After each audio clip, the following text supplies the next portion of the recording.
Peço, peço-te pelo oceano do teu poder curador, pela fulgência do alvorecer da tua graça, por teu nome através do qual dominaste os teus servos, pela força preponderante da tua palavra excelsa, pela potência da tua augustíssima pena e pela tua mercê, a qual precedeu a criação de todos os que estão nos céus e na terra. Peço-te que com as águas da tua bondade me purifiques de toda aflição e todo mal, de todas as faltas e fraquezas. Vês, ó meu Senhor, o teu suplicante esperando a porta da tua bondade e aquele que em ti depositou suas esperanças, segurando-se a corda da tua generosidade. Não lhe negues, eu te imploro, o que ele busca no oceano da tua graça e no alvorecer da tua misericórdia. Poderoso eis para fazer o que te apraz.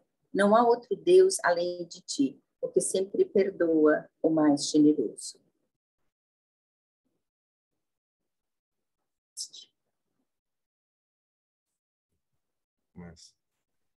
Ó meu Deus, ó tu que perdoas os pecados e dispersas as aflições. Ó tu que és o perdoador, o misericordioso. Elevo a ti minhas mãos suplicantes, em lágrimas, implorando a corte de tua divina essência, que perdoes através de tua graça e clemência, tua serva que ascendeu ao trono da verdade. Permite, ó Senhor, que ela seja envolta pelas nuvens de tuas bênçãos e favores. Imerge-a no oceano de teu perdão e indulgência e capacita-a a entrar naquele santificado lugar, teu paraíso celestial. Tu és verdadeiramente o poderoso, o compassivo, o generoso, o misericordioso.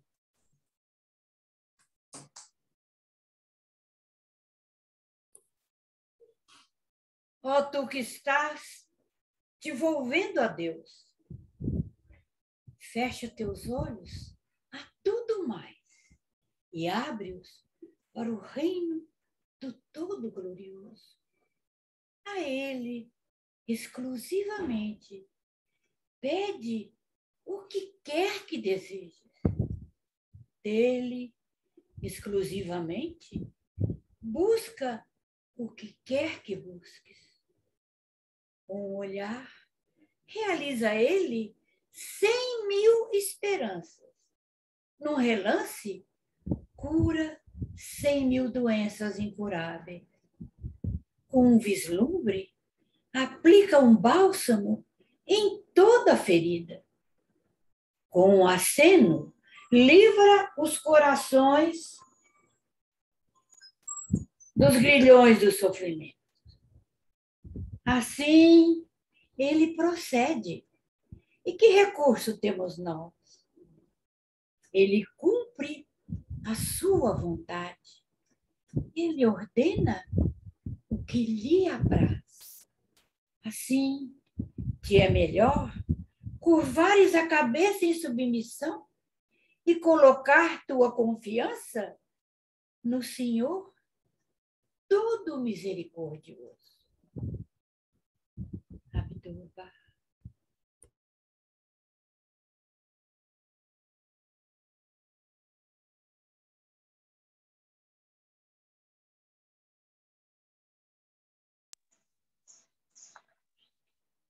Glória a ti, ó Senhor, meu Deus. Peço-te por teu nome, através do qual aquele que é a tua beleza se estabeleceu sobre o trono da tua causa.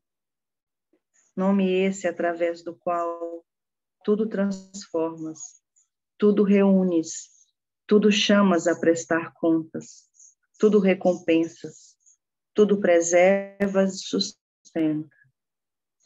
Protege, eu te peço, esta serva que buscou o seu refúgio e o amparo daquele que é teu próprio manifestante. Esta serva que em ti depôs sua inteira confiança.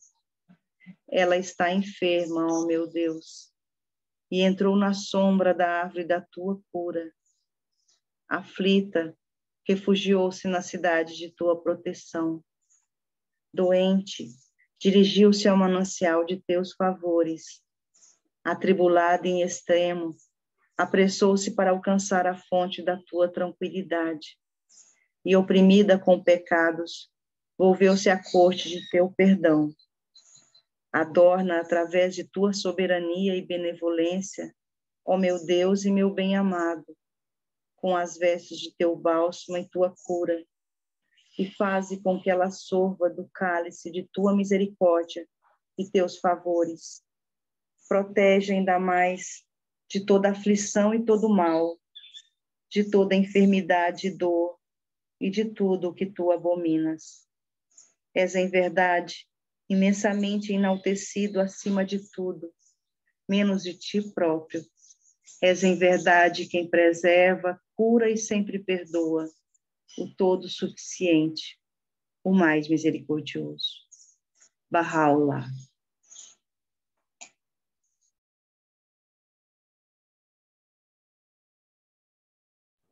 ای خالق اسم اعظم و کاشف رمز منون،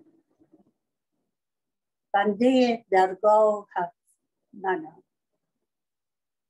طالب پناهت منم، مشتاق دیدارت منم، سرمست هوشیارت منم. تفقدی فرما و جام عطا بگشا، والبهاء علیک عبدالبها.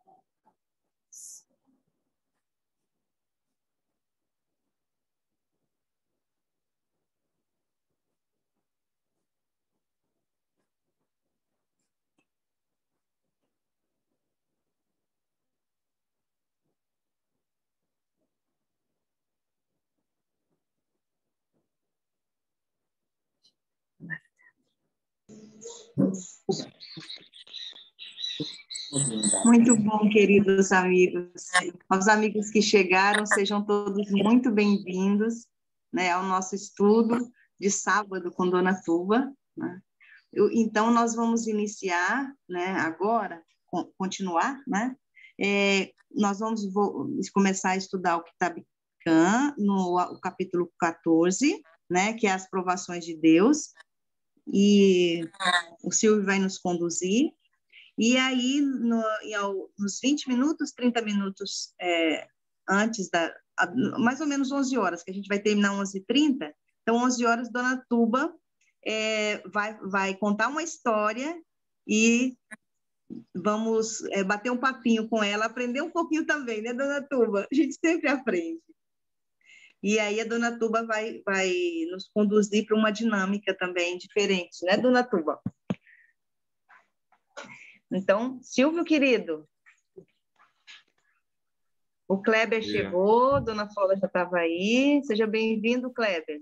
Bom dia a todos. Alá, rapá. Bom dia, Kleber. Agora é Eldete. Bom dia, pessoal. Alá, rapá. Dona Flora.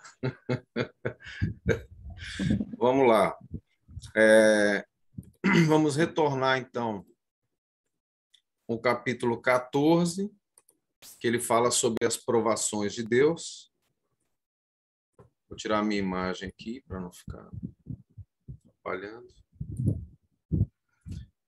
E agora, considerai e refleti por um momento sobre a perversidade desse povo.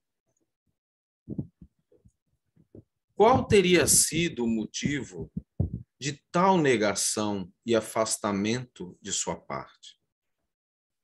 Que os teria induzido a recusar a despirem-se das vestes da negação e adornarem-se com o manto da aceitação?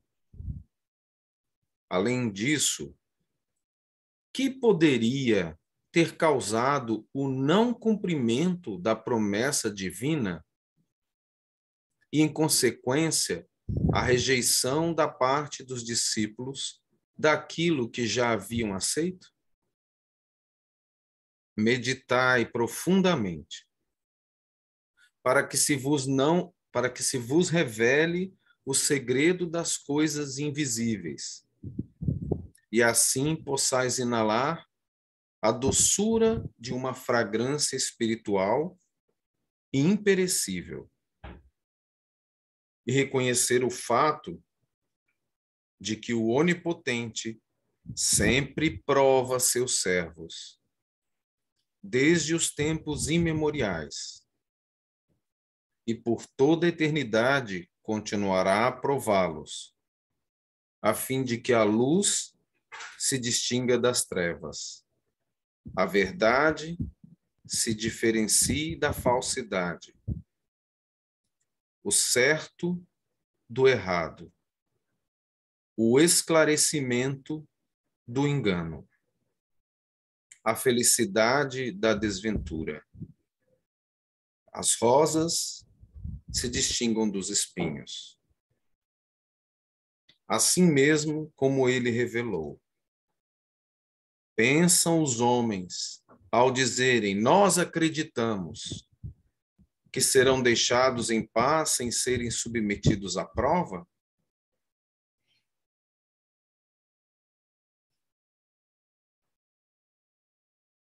Acho que está bem claro, né?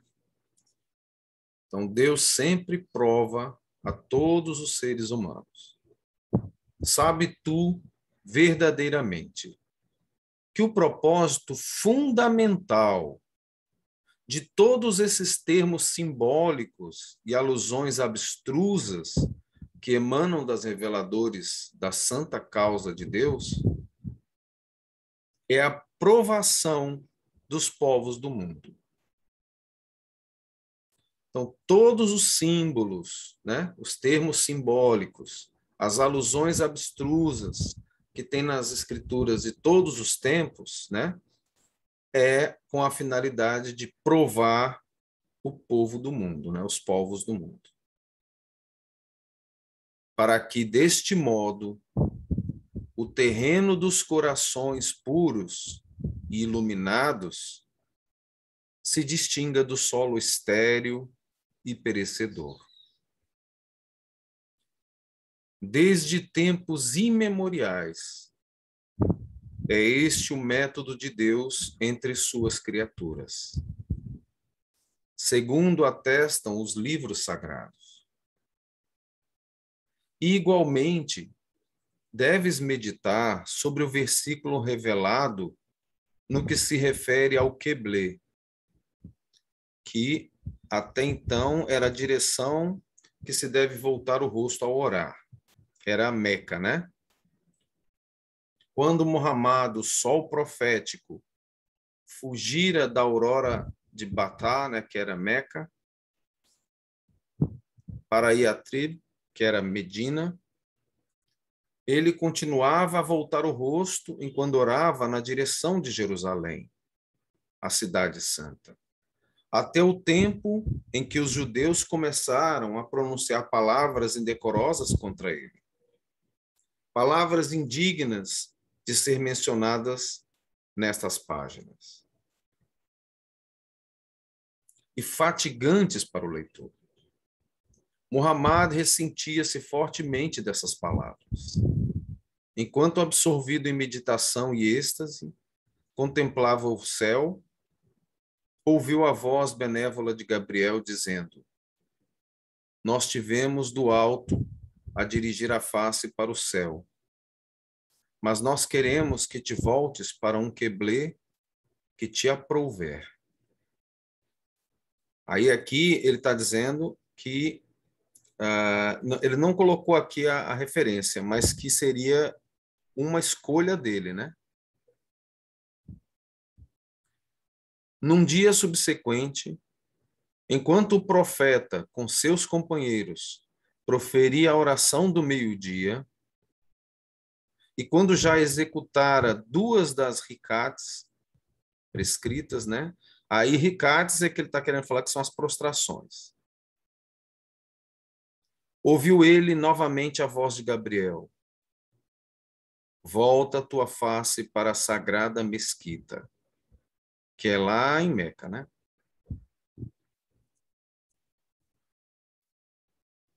Em meio a essa mesma oração, Muhammad virou a face subitamente de Jerusalém e dirigiu-se a Kaaba, o Kabe, né? Quer dizer, cubo, que fica em Meca, né? De pronto, profunda consternação apoderou-se dos companheiros do profeta. Isso lhes abalou severamente a fé. Tamanho foi seu alarme que muitos deles interromperam a oração e cometeram apostasia. Apostasia é quando você deixa de acreditar, né? Quando você descaracteriza aquela fé como a sua fé, né? Em verdade, Deus não causa essa perturbação por outro motivo, senão o de pôr à prova seus servos. A não ser isso, ele, o rei ideal, facilmente teria deixado de alterar o Queblé, podendo ter permitido que Jerusalém continuasse a ser o ponto de adoração para sua era. E assim, não teria privado essa cidade santa da distinção que lhe fora concedida. Jamais fora a lei do Queblé alterada por qualquer dos muitos profetas enviados como mensageiros da palavra de Deus, desde que Moisés se manifestara, tais como Davi, Jesus e outros dos mais excelsos manifestantes que apareceram durante o período entre as revelações de Moisés e de Muhammad. Cada um desses mensageiros do Senhor, da criação, ensinou seu povo a dirigir-se ao mesmo ponto. Aos olhos de Deus, o Rei ideal, todos os lugares da terra são iguais e idênticos, exceto aquele lugar que ele, no tempo de seu manifestante, designa para um fim especial. Assim como ele revelou, Oriente e Ocidente pertencem a Deus. Em qualquer direção que vos vireis, pois, aí está o semblante de Deus. Como então foi que, não obstante a verdade desses fatos, se alterou o Queblé e assim causa tanta angústia entre o povo, fazendo vacilarem os companheiros do profeta e criando em seu meio tão grande confusão? Sim, tais coisas que lançam consternação nos corações de todos os homens sucedem somente para provar cada alma com a pedra de toque ordenada por Deus, para que se conheça a verdadeira e se distinga da falsa. Após a divergência entre o povo, ele assim revelou: nós não apontamos o que tu querias fosse o Queblé, para somente assim conhecermos aquele que segue o apóstolo e podermos distingui-lo daquele que tergiversa. Tergiversar é discutir, contestar, ficar questionando. Asnos amedrontados fugindo de um leão.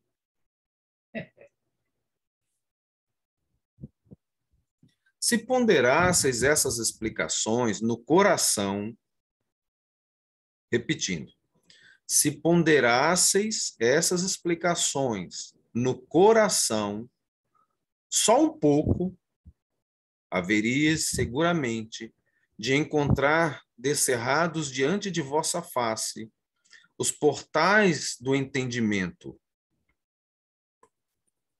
e contemplaríeis todo o conhecimento com seus mistérios desvendados ante vossos olhos. Só um pouco, hein? Tais coisas sucedem apenas a fim de que as almas dos homens se desenvolvam e se livrem da prisão do eu e do desejo em que se acham encerradas. De outro modo, aquele rei ideal é, em sua essência, desde toda a eternidade, independente da compreensão de todos os seres, e continuará para sempre enaltecido em seu próprio ser, além da adoração de qualquer alma. Um simples sopro de sua exuberância é suficiente para adornar toda a humanidade com as vestes da riqueza. Apenas uma gota do oceano de sua abundante graça basta para conferir a todos os seres a glória da vida eterna. Como, porém, o desígnio divino exigiu que o verdadeiro fosse distinguido do falso, e o sol da sombra, ele, em todas as épocas, tem feito caírem sobre a humanidade, provindas do seu reino de glória, chuvas de provações. Se os homens meditassem sobre as vidas dos profetas da antiguidade, viriam a conhecer e compreender tão facilmente os métodos desses profetas, que deixariam de ser confundidos por tais ações e palavras contrárias a seus próprios desejos mundanos. E assim, consumiriam com o fogo ardente, na sarça do conhecimento divino, todo o véu que se interpusesse e permaneceriam seguros sobre o trono da paz e da certeza. Considerai, por exemplo, Moisés, filho de Imrã, um dos profetas excelsos e autor de um livro divinamente revelado. Um dia, ele ainda na juventude, antes de haver proclamado seu ministério, passava pelo mercado quando viu 2 homens lutando. Um deles pediu a Moisés socorro contra o adversário. E então Moisés interveio e matou a esse. Assim atesta a narrativa do livro sagrado. Se fossem citados os detalhes, o curso do argumento seria interrompido e prolongado em demasia. Divulgou-se por toda a cidade a notícia desse incidente, e Moisés estava cheio de medo, como afirmava o texto do livro. E quando chegou a seus ouvidos essa advertência, ó Moisés, em verdade os chefes estão em conselho para te matar. Ele partiu da cidade e foi residir em Midian, a serviço de Soeb. Ao regressar, Moisés entrou no Vale Santo, na solidão do Sinai, e aí, da árvore que não pertence nem a este, nem a oeste, teve a visão do Rei da Glória.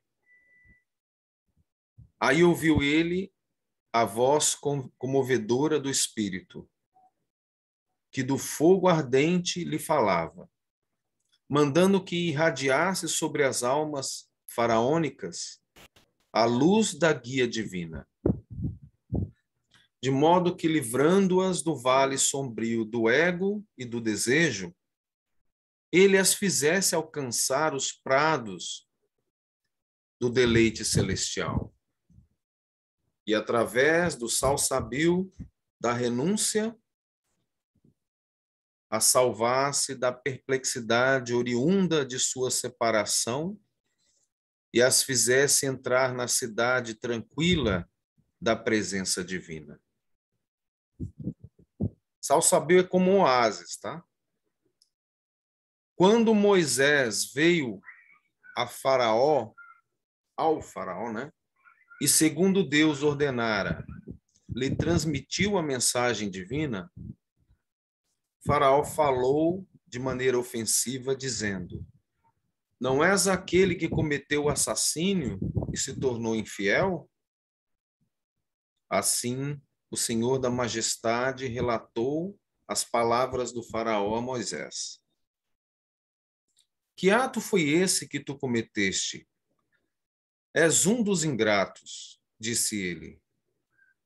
Eu o fiz em verdade e fui um dos que erraram, e fugi de vós quando vos receei, mas meu Senhor me deu sabedoria e me fez um de seus apóstolos. E agora, pondera em teu coração que tumulto Deus provoca. Reflete, como são múltiplas e estranhas as provações com que ele experimenta seus servos. Considera tu como ele escolheu subitamente dentre teus servos, dentre seus servos, e lhe confiou a exaltada missão de ser um guia divino, àquele conhecido como homicida, que confessara ele mesmo sua crueldade e que por quase 30 anos fora aos olhos do mundo criado na casa do faraó e alimentado à sua mesa. Não poderia Deus, o Rei Onipotente, ter impedido de cometer assassínio à mão de Moisés, para que lhe não fosse atribuído o fato este que tanta perplexidade e aversão causou entre o povo? Outro sim. Deves tu refletir sobre o estado e condição de Maria. Tão profunda foi a ansiedade desse mais belo semblante, tão penosa sua situação, que ela deplorava amargamente haver nascido. Isso é comprovado pelo texto do sagrado versículo, que diz haver Maria, após o nascimento de Jesus, lamentado o seu embaraço e escândalo, e exclamado: oxalá tivesse eu morrido antes disso, e sido uma coisa esquecida, inteiramente esquecida. Deus é nossa testemunha. Tais lamentos consomem o coração e abalam o próprio ser. Tão grande consternação de alma, tamanho abatimento de espírito não poderia ter sido causado senão pela censura do inimigo e pelas cavelações dos infiéis e perversos. Pensa, qual a resposta que Maria poderia dar ao povo a seu redor? Como poderia ela afirmar que uma criança cujo pai era desconhecido tivesse sido concebida do Espírito Santo? Por isso foi que Maria, aquele semblante velado e imortal, tomou sua criança e voltou para sua casa. Mal caíram sobre ela os olhos do povo, quando se levantaram as vozes, dizendo: ó irmã de Arão, teu pai não foi um homem iníquo, tampouco tua mãe impudica, acusando ela, né, de ter traído José. E agora deves meditar sobre essa tão grande convulsão, essa provação penosa. Apesar de todas as coisas, Deus concedeu àquela essência do Espírito, aquele conhecido entre o povo, como um que não teve pai, a glória de ser profeta. E dele fez sua testemunha para todos aqueles que estão no céu e na terra. Falando de Jesus, né? Pode ter preconceito. Vê tu como os métodos dos manifestantes de Deus, segundo ordena o Rei da criação, são contrários aos métodos e desejos dos homens. À medida que vieres a compreender a essência desses mistérios divinos, perceberás o desígnio de Deus, o encantador divino, o mais amado.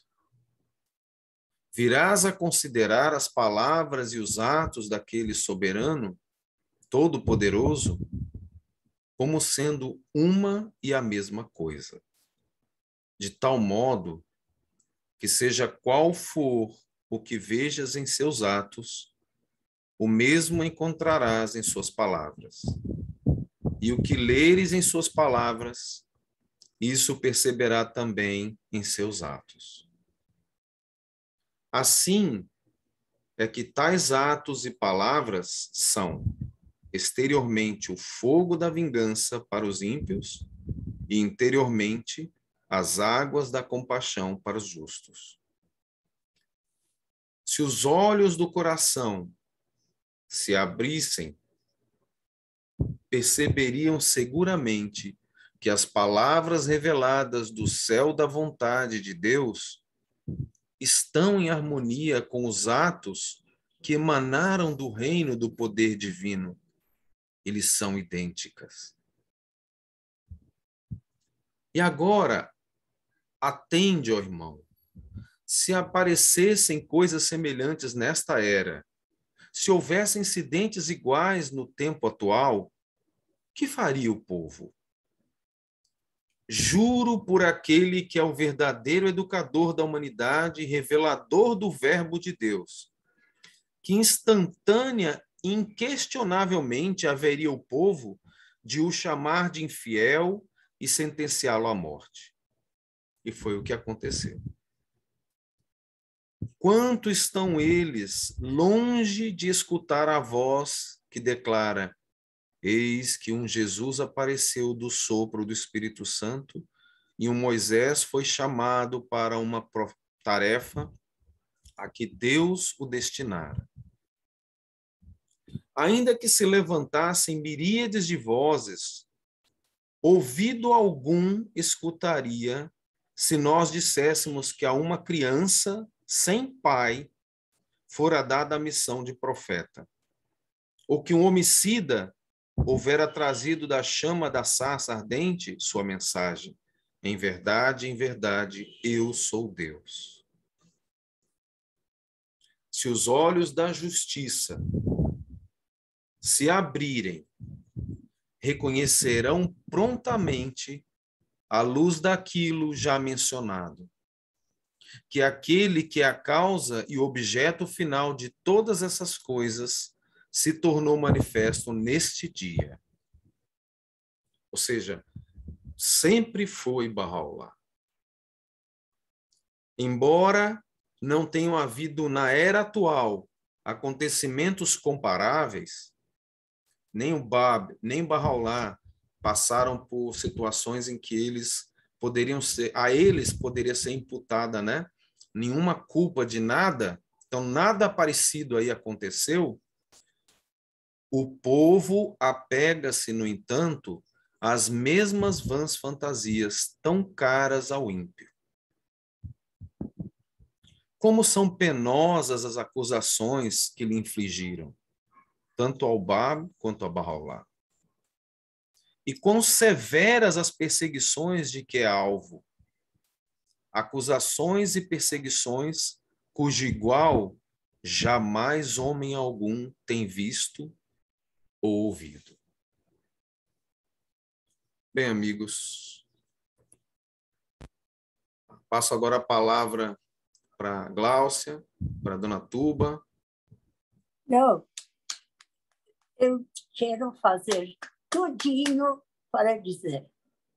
Quando que Bahá'u'lláh está falando dentro desse livro, qualquer coisa, está falando dentro daquele livro iraniano, esse tamanho, 600, que diz que se somente vocês lerem este Kitab-i-Iqan, já está suficiente. Se todo mundo vamos dar palavra que este nosso irmão maravilhoso, Silvio, começamos de início. Vamos convidar todo mundo. Veja, quando que você tem este dom, mostra. E desde o início ler todo este Kitab Iran. Se outros países querem saber, poder vir aqui e ouvir. Eu estou falando com todo o coração. Porque Baha'u'llah, quando está falando sobre este Kitab Iran, eu amo o Kitab Iran, tanto que estas que eu sem saber nada já fiz. Mas quero dizer que maravilhoso. Baha'u'llah guarda vocês tudo para este dia. E estamos prontos como Abul Fazal. Se na época Abul Fazal estivesse. Você fosse naquela época, rapidamente entendiam as pessoas. Mas ele leu 100 vezes para entender. Mas maravilhoso, oh Baha'u'llah. Vocês aceitam? Lemos este Iran de novo? Quando terminar. Sim, terminar depois. Só ele ler. Somente ele ler. Por favor. Antes eu morrer. Que beleza. Que beleza. É uma verdade. Talvez Obrigado, seja Dona Tuba. É verdade. Verdade. Eu fiquei tão feliz. Tão feliz. Olha, enquanto ela está emocionada, eu não sei, como ela falou, tipo, dinâmica, alguma coisa, esse capítulo que a gente leu é um capítulo, acho que razoavelmente fácil de entender, extremamente profundo. Se cada um quiser, quem desejar comentar alguma coisa, talvez seja interessante, sobre as provações e os testes que também o divino faz com a humanidade. Então, quem quiser, não é obrigatório. Quem desejar. Entenderam o Eu queria convite falar de Fala? rapidinho. Rapidinho. É porque esse capítulo do Kitabikhan, eu já li várias vezes o Kitabikhan, mas esse capítulo ele ficou assim tão gravado na minha mente, porque e essas histórias de Jesus, né? Aquele trecho do Alcorão que ele fala, pensais que vai dizer eu creio e vai ficar por isso mesmo, né? Que a gente não vai ser testado e provado. Para mim é um dos capítulos mais importantes do Kitabikhan, porque ele mostra claramente que o método de Deus é diferente dos nossos e que se a gente for medir a palavra de Deus pela nossa percepção, pela nossa compreensão humana, a gente não vai entender. Então, eu acho que é o capítulo, um dos mais importantes do Kitabikhan, maravilhoso. Eu acho que eu entendo porque a Dona Tuba ficou tão emocionada. É isso. Beleza. E Amigos, até a gente pedir que eles colocam todos os lugares do Brasil, quando ele está falando, gravam e escutam. então, deixa eu comentar uma coisa. Baha'u'llah te proteja. Amém, Por amém. 12 anos de Inshallah. idade, eu conheço. Inshallah. Inshallah. Ó, ontem eu estava estudando com Mônica, uma Bahá'í daqui, e a gente está estudando a resposta a algumas perguntas de Abdu'l-Bahá. E Abdu'l-Bahá estava falando sobre Adão e Eva, e aí eu trouxe aquele sobre o ego, né, e o espírito, que Abdu'l-Bahá vai explicando, mas de alguma forma nós chegamos à questão de nós sermos provados, principalmente com relação isso, com relação por exemplo, ela tinha, o primeiro filho dela morreu logo que nasceu. E isso foi um golpe muito forte para ela e o marido, né? E são barrais. Minha filha, que hoje está com 16 anos, quando ela tinha uma semana que completou 1 ano de idade, ela estava com muita febre, com muito muco, e o narizinho entupido, né, com muito muco, e aí ela regurgitou a mamadeira e começou a asfixiar. E isso porque ela começou a ter um quadro que durou mais ou menos 5 anos, né? Até os 5 anos de idade ela tinha convulsões. Qualquer febre de qualquer temperatura, ela já começava a ter convulsão. Mas nós somos barrais. Então, ela não morreu naquele dia porque eu falei, você não vai morrer aqui agora, não. Claro, né? Bahá'u'lláh nos toma e fala assim, deixa de ser tolo, vai lá e faz esse procedimento. Eu puxei do nariz dela o muco, cuspi assim, dei uns tapas assim com ela no... Tá, ela chorou, nós corremos para o hospital e deu tudo certo. Hoje ela está com 16 anos, graças a Bahá'u'lláh, está aprendendo a servir a essa causa. E uma amiga nossa lá do Rio Grande do Sul, uma Bahá'í que desde pequenininho criou assim. Ele é filho de Kamran, tá? De Cami Nasrabadi. Aí ele conheceu essa Bahá'í desde a infância. E essa Bahá'í agora, há alguns anos, começou a combater um câncer e não resistiu e na semana passada faleceu. Então, se fosse uma morte de um idoso, uma morte de alguém que já está assim muito velho e muito fraco, né? A gente já entende, já era a hora que ele partisse, pois está muito cansado. Mas ela era nova, mais ou menos da minha idade, e não resistiu a esse câncer. Então, vários irmãos barrais foram embora por causa do Covid, né?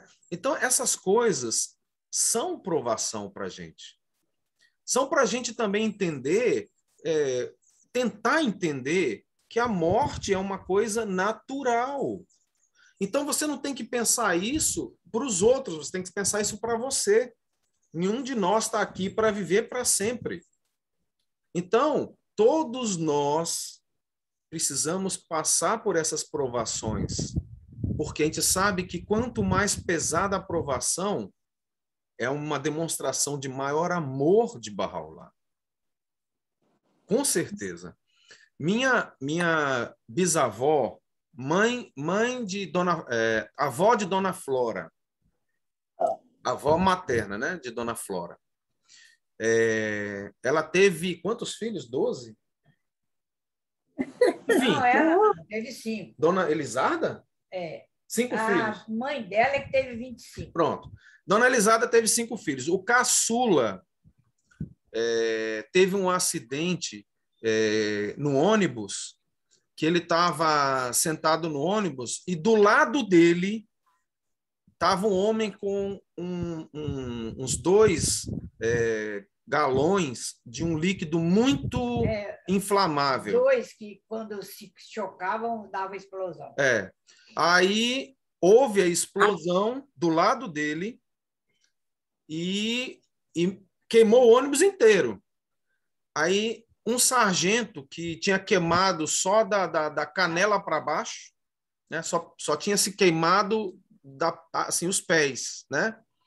Foi tirando todo mundo do ônibus e tirou esse filho de Dona Elisarda, né? O tio-avô de Dona Flora aqui.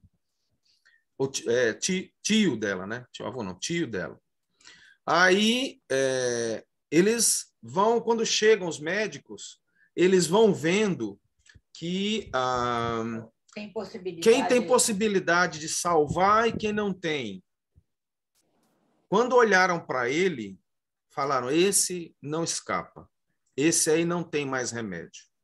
E o sargento, que só tinha queimado os pés, estava lá sendo cuidado, morreu na hora. A avó dela ficou em casa cuidando desse filho, que estava com mais de 80% do corpo queimado, com queimaduras de 3º grau. Benzendo, ela era uma católica muito fervorosa, muito humilde. Aí ela benzendo ele, pedindo a Deus, não leve o meu filho, não leve o meu filho, por favor, não leve o meu filho. Ele que estava desse jeito, viveu até os 106 anos de idade. Agora vamos ao que Bahá'u'lláh fala, né? Não nos peça o que nós não te desejamos. Por que ela pediu? Porque ele era um filho tão amoroso. Ia na feira, comprava coisa, trazia para ela. Vinha, cuidava dela, sempre visitando a mãe. Um maior cuidado com a mãe. Depois que ficou bom, ele nunca mais voltou a visitar a mãe, nem no sepultamento dela, nem nada.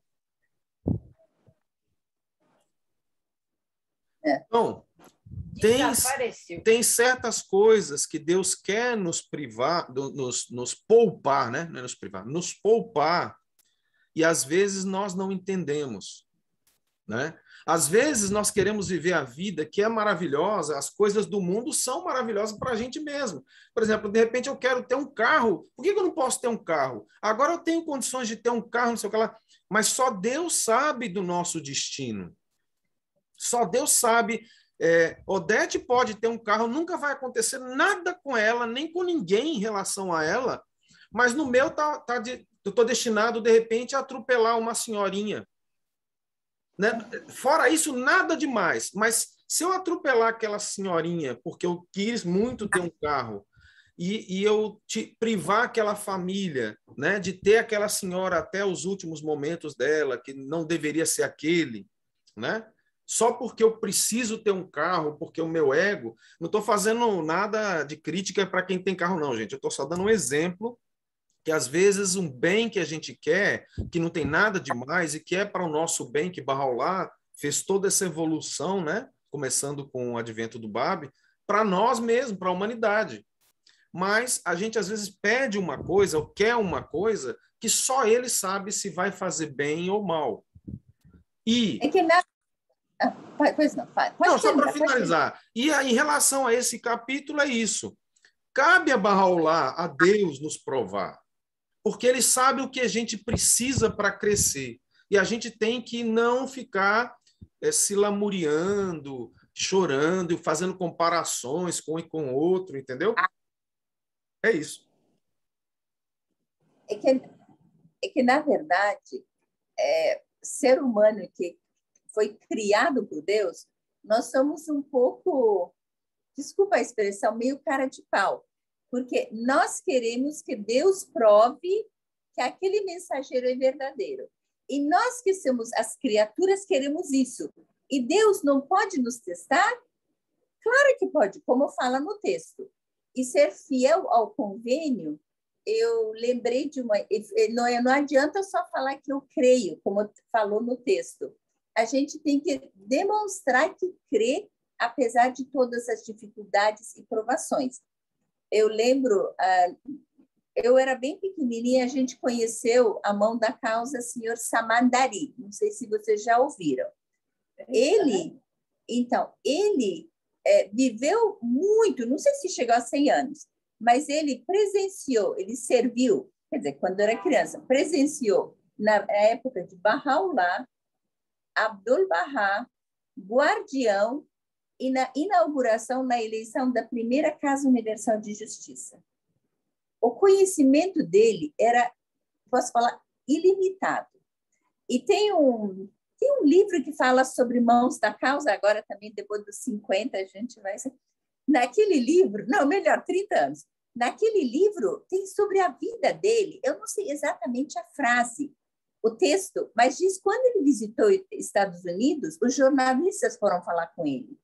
Aí falavam que ele era um apóstolo de Deus, apóstolo de Jesus, alguma coisa. Aí comparavam Bahá'u'lláh com os mensageiros, não sei, Jesus. Realmente é interessante ler. ele virou e falou assim, eu vivi na época de cada um deles e eu vi o Pai maiúsculo. Mas é tão comovente a frase que ele fala, até vocês podem, se ter o livro, vejam aquela parte do senhor Samandari, que ele fala que ele viu o Pai, falou para os jornalistas. Esse homem santo, na hora que estava partindo, pedia para as pessoas que estavam ao redor dele para rezarem por ele, para ele partir fiel ao convênio, para ele morrer fiel ao convênio. Gente, se uma pessoa desse fala, que cuidado que cada um de nós temos que ter, até com nossos pensamentos, de não duvidar por um milésimo de segundos. Então, realmente, as provações estão em todos os lugares, 24 horas. E esse cuidado que a gente tem que ter. E aqui prova, né, todo o texto que o Silvio maravilhosamente leu. Obrigada. Hora da história, hein?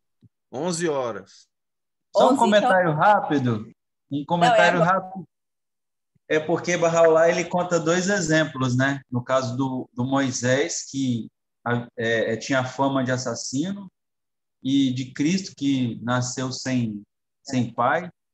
E aí eu fiquei pensando assim, em outros manifestantes, por exemplo, como o Babi, né? Que ele era tão jovem para poder se declarar, e aquilo ali, sem dúvida, foi uma provação assim, imensa para o povo daquela época, né?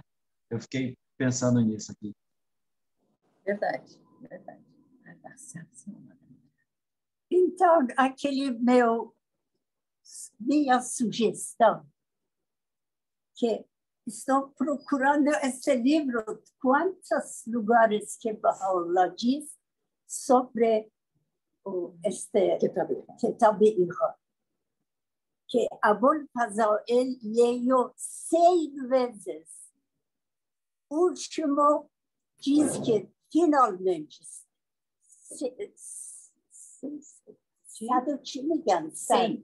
Não, 100 vezes. Não. Gente, estou de pé que estou com um pouquinho de dor nas costas. Está ele 100 vezes. 99 ele leu e não entendeu. E na 100ª começou a entender. 99. Então, se todos que estamos aqui deixamos este assunto, eu vou achar que Bahá'u'lláh fala sobre este livro. Juntamos e quem ler ele. Ou quem quer ler, falar, mas este ler é uma coisa maravilhosa. Se ninguém foi, eu quero estudar, você leia para mim.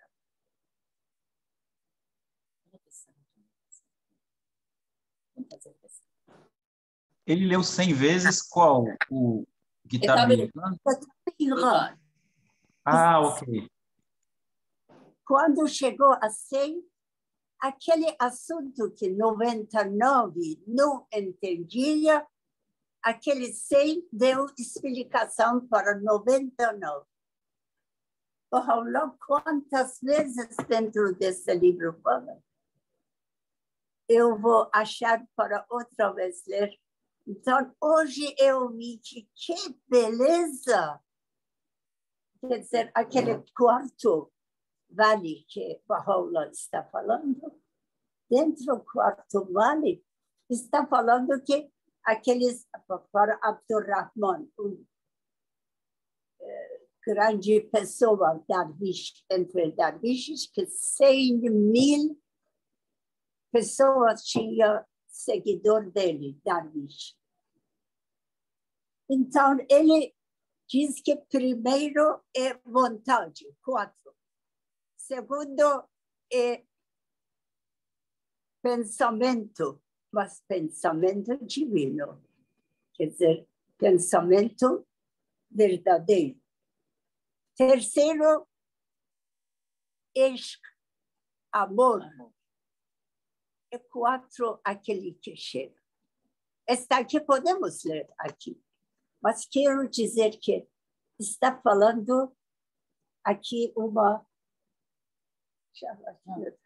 أسرق من الأمور هو عرفان الله جل جلاله و هذا إلا بعرفان.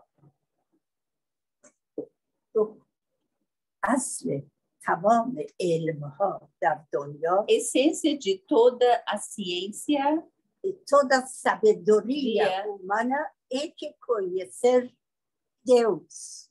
Conhecer a Deus. Hoje, conhecer Baha'u'llah. Baha'u'llah lá yuhaqqiqa. E está aqui, não é possível sem a gente conhecer Baha'u'llah. Mazhar nafsahu, Hazrat Baha'u'llah.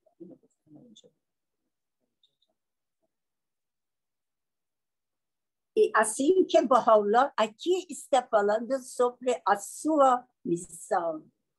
Quem é que Baha'u'llah é? Aquele que Deus está mandando e a boca dele falando, quer dizer, templo de Deus. E Deus é, nós estamos falando, nosso espírito está falando, nem que nós estamos falando. Baha'u'llah que está falando, Deus está mandando. É muito importante para nós Baha'is. Então, vocês aceitam? Podemos ler, perguntar, mas este Kitab-i-Iqan, cada vez vamos ler. Aceitam? Convidam as comunidades. Baha'u'llah diz aqui 3, 4 vezes. Eu não achei agora. Veja quantas páginas tem. 600 páginas. É um jovem está aqui que a vida inteira viajou e a vida Amir Farhang Imani, o nome. Amir Farhang Imani. E todas essas coisas ele que achou. Nós vamos fazer isso. Então vamos somente, vamos fazer uma coisa mais profunda. Vocês são jovens. Que depois vocês espalham para o mundo inteiro. Estão entendendo a proposta de Dona Tuba? Eu queria complementar para ver se Dona Tuba aceita. Faltam só 2 capítulos para a gente acabar esse trabalho que a senhora fez sobre o Kitab-i-Iqan. É o 15 e o 16. Então, Dona Tuba está propondo que a gente pegue o Kitab-i-Iqan mesmo e faça uma leitura, digamos assim... Aprende como pode ensinar a ter. Isso. Aprende como viver. Aprende quem são mensageiros. Quer dizer, tudo que no mundo existe está aqui dentro. Então, aí, é essa a proposta. A gente, quando concluir, a gente fazer a leitura do Kitab-i-Iqan mesmo, né? Não de Silvio, diga. É que a proposta da mãe é esse livro, porque esse livro é Kitab-i-Iqan. Só que ela classificou facilitando, porque o próprio Kitab-i-Iqan, a gente lê um pedaço, depois a Baha'u'llah passa para o outro assunto, depois volta. Então, por isso que muitas pessoas também têm essa dificuldade de não pegar os pontos. Aqui é Kitab-i-Iqan sem nenhuma vírgula, a mais ou menos. Só que está classificado. Talvez a proposta dela, depois que vocês terminarem, se for o desejo, porque ela gosta de semear tudo que estamos estudando para amanhã, cada um de vocês serem um facilitador para um grupo de vocês. Então, se vocês quiserem, pelo que eu entendi, voltar a ler e até cada um de vocês anotar, ou se tem alguma dúvida, perguntar. Aí, quando terminar, cada um se torna um facilitador. Não vou dizer professor, mas um facilitador para, por exemplo, Odete poder criar um grupo de 2, 3 pessoas, ou 10. Glaucia, cada um está aqui presente. nessa linha e ir passando para aumentar cada vez mais as pessoas estudarem esse livro, porque realmente a gente entendendo um pouquinho, a gente entende tudo. Ela disse que levou 4 anos para fazer essa classificação, entende? Com a ajuda de Rupert Dunbar. Agora, Rupert Dunbar, nos Estados Unidos, fez esta aqui língua inglês para inglês, mas juntou. Então, na verdade, essa é a proposta. Se vocês acham que dá, porque realmente eu mesmo já tinha lido, estudado com a mãe. Quando a pandemia estava mais forte, eu, em Curitiba, a gente lia.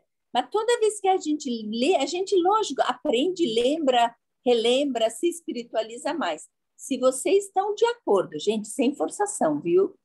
Se estão de acordo, pode ser isso que vocês, quando começarem a ler, realmente cada um fazer suas anotações, tirar dúvidas entre vocês, né? Não é que a mãe vai saber tudo. Aí vocês se tornarem facilitadores nas suas cidades, porque eu sei que junto não é fácil e é recomendação também, mas... Gente, rapidinho eu vou explicar. Não, eu entendi. Entendeu? Cada um facilitador para todos os facilitador. O que os amigos acham? É de verdade. O que vocês acham? Não, você... Eu concordo, eu estou dentro, a gente vamos terminar, e aí a gente pode, na minha opinião. Agora eu queria ouvir o dos amigos, o que vocês acham, porque, olha, cada vez que a gente senta aqui para estudar esse material, e com as explicações da dona Tuba, né, e a gente cresce muito, e o nosso serviço vai ficando melhor, porque isso aqui é muito conhecimento, é muito entendimento, é muito espiritual. Então, eu concordo. É a base da Febahai, e depois de que talvez... É a base. Esse é o mais... Sim. Mas o que vocês acham? Eu tenho uma proposta mais indecorosa. Opa! Eu consegui baixar o PDF, depois vou compartilhar lá no grupo, dos 4 vales, desse aqui, ó. E assim que a gente terminasse, a gente dava uma passada nesses 4 vales, que é fininho, né? Fininho. E aí sim, aí a gente retomava esse do Kitab Ram, e aí faria essa capacitação. O que vocês acham? Existe este 4 vale.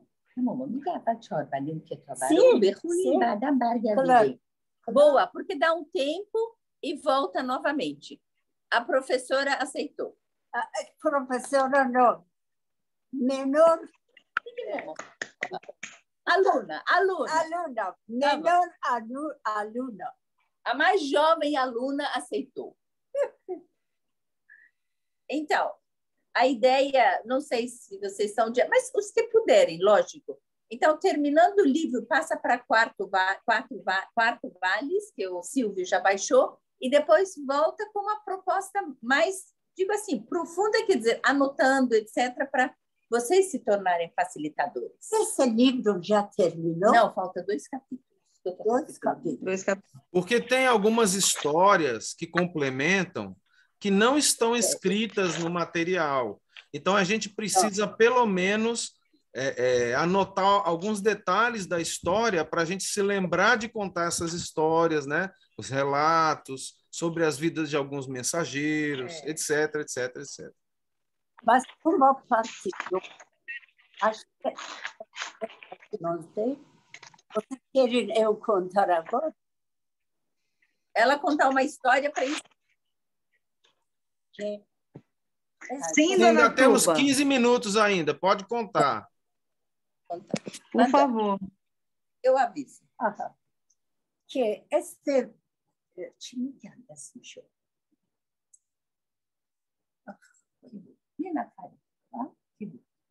Esqueci o nome. Mas ela vai lembrar. Aquele ministro muito ruim. Pior que ela pergunta para alguém que tem 30 anos. Também não me lembro. Tá bom. Aquele ministro muito ruim na Pérsia, na época de Bahá'u'lláh, Mirza Aghasi. Mirza Aghasi. Este Mirza Aghasi já leu aquele carta que o filho Muhammad Shah, que era coordenador de Isfahan, para que ele, Manouchehr Khan, queria que este pai aceitar que Bab ir na corte do rei e falar sobre a fé Babi. Então, este ministro tinha medo que o pai vai conseguir e colocar Bab dentro de pessoas importantes na corte, ministro.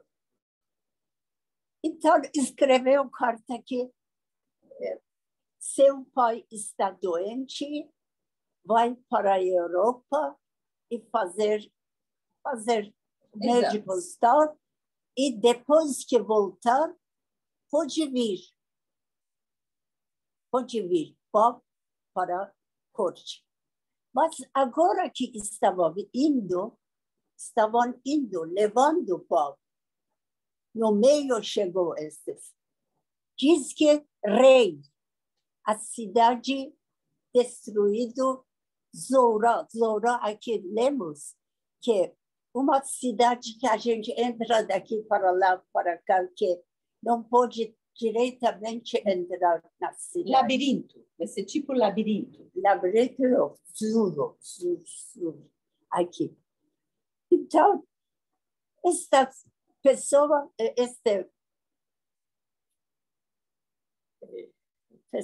que era ministro, falou que Bob pode ir àquela cidade rei, ficar lá até que rei vai para o exterior. Quando voltar, nós vamos trazer Bob para a corte. Mas, na realidade, não era isso. Realidade, isso que essa cidade completamente foi destruída. Mas nem que as pessoas entraram, não podem sair, que é Zuro, uma coisa escrita que esta porta levanta, vai para outro, não chega para o centro da cidade. Mas vocês acham que Bob chegou para a cidade rei? Agora, aqui que começa. Bob, quando que estava indo, este homem telefona, não, Paula. Avisou na montanha Maku que não eram xiitas, eram sunitas mais fortes. Então, falou que eu vou mandar uma pessoa, lugar muito forte, você deve colocar ele na prisão, que nunca fugir. Colocar Bob. Bom, nem Bob conheceu o rei. No meio de caminho, já deu ordem para aquelas pessoas, levaram Bob para Maku, em cima de montanha Maku, embaixo daquele pedras que não tinha um pouquinho iluminação, não tinha água, não tinha nada. Mas para Bob, todas as coisas estavam, mas eles não sabiam. Então, o que fez este vazir, este ministro? Falou no Irã que Bob está indo para rei. Rei é cidade. Rei, cidade perto de capital Irã. Os babis levantaram que nós vamos, desde agora a pé, para chegar àquele lugar, que quando Bob chega, nós vamos visitar. Imaginem com que intenção foram este caminho e chegaram à cidade rei. Mas antes deixou as pessoas xiitas, não, sunitas, que gostavam de matar xiitas. Quando que os babis chegaram, 150 babis, lá dentro matavam todinho. Mas ninguém sabia. Porque uma cidade que o nome Zuro, aqui diz, não sei, que nunca a gente chega. Aquele no meio. E Bob estava lá também. Então, aquele governador de lá estava cuidando muito que Bob não fugisse. Mas poeta, antigamente poeta da Shiraz, diz que qualquer hora você passou na frente de rio,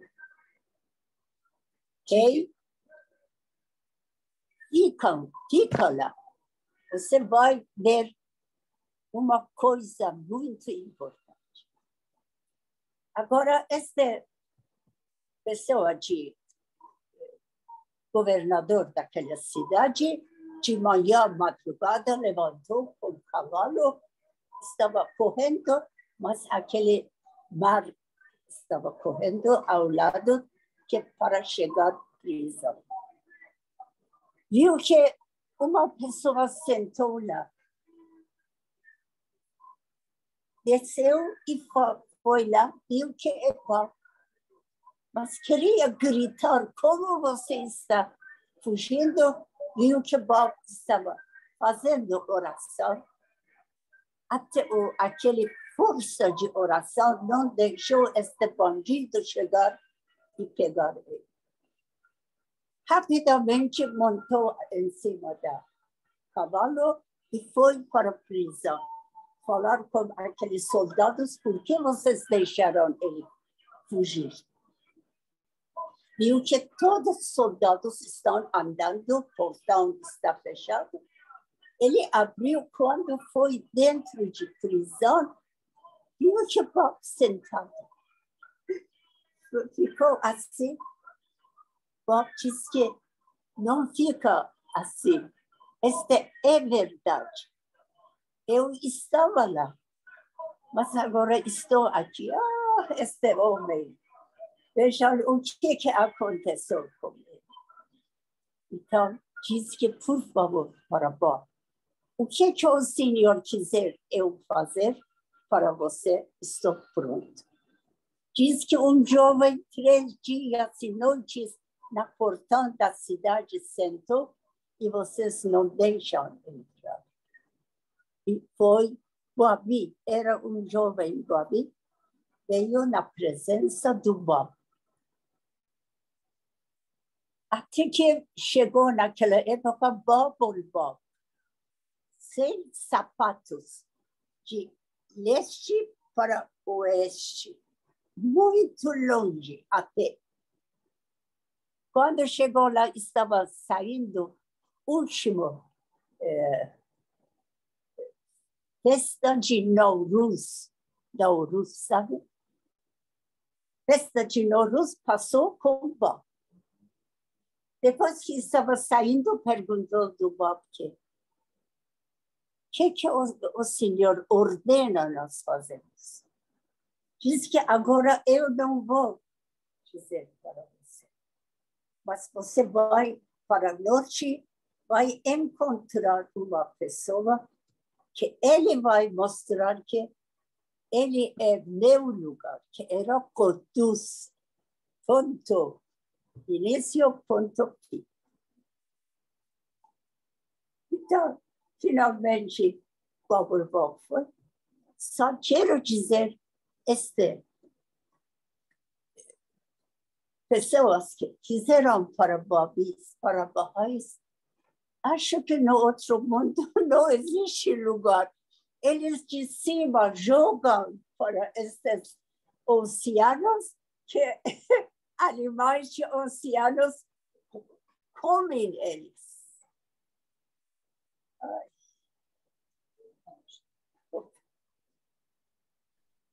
Não, Dona Tuba.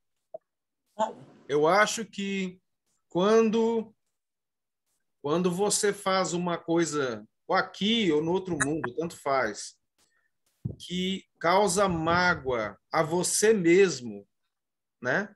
Porque Deus não está em todos nós, né? Quando você causa essa mágoa a você mesmo, eu acho que passar a eternidade triste com tudo que você fez e não tem como desfazer, passar a eternidade para sempre com esse sentimento horrível de que fez algo terrível aqui na Terra, é o pior inferno que pode existir.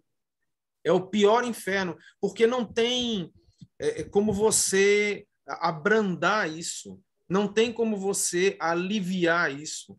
Você já fez, causou muito sofrimento a um ser santo, vários seres santos, né? E se você considerar só o Bab e Bahá'u'lláh, já seria terrível. Quando você entendesse a posição de Babul Bab, ou entendesse a posição de Qudus, de Vahid, né? E a própria Nawab, Bahir Hanum, Nizam-Mahdi, e soubesse que você foi o causador daquilo. Por exemplo, quem ordenou o exílio de Bahá'u'lláh para Aca, em que lá iria acontecer essa fatalidade, que é a vontade de Deus, né? E se tornou a vontade do próprio Nizam-Mahdi, né? Dar a sua vida para Bahá'u'lláh, que ele foi o causador disso, entre outras coisas, né? Que aí você vai vendo a sua vida e tudo que você fez e causou prejuízo não só a essas pessoas, mas a todo mundo que você causou prejuízo, né? Isso aí, você viver a eternidade com isso, para sempre, é horrível. É como cada um de nós aí pensa na coisa mais triste que você já sentiu nessa vida e você passar a eternidade com aquilo ali bem diante de seus olhos, né? Isso é terrível. Fui eu que fiz. É muito ruim. Gláucia? Muito bom. Dona Tuba, a senhora quer falar mais algumas palavras para a gente encerrar? Só que quero dizer, amo todos vocês. Oh. Mas vocês que vão colocar este assunto, depois as pessoas participam e começam a ler. Você falou que uma parte ficou aí. Dois capítulos. Isso. Então, a gente imagina mais uns 3 encontros, né? Porque o próximo é bem pequenininho, e aí o outro mais 2 encontros, mais 3 encontros para a gente terminar, né, Silvio? Aí a gente já entra no quatro vales. É isso? Então, é isso. Dona Tuba, a gente, acho que em nome de todos do grupo, né, a gente também ama muito a senhora. Né? Eu acho que cada um aqui fica muito feliz de poder ter esses momentos preciosos aqui com a senhora. Cada um são muito obrigada, pessoal. Que muito. Paulo, ficar hoje para ouvir maravilhas. Beijo. Amigos, então até sábado. Até sábado. Sábado que vem. Beijo.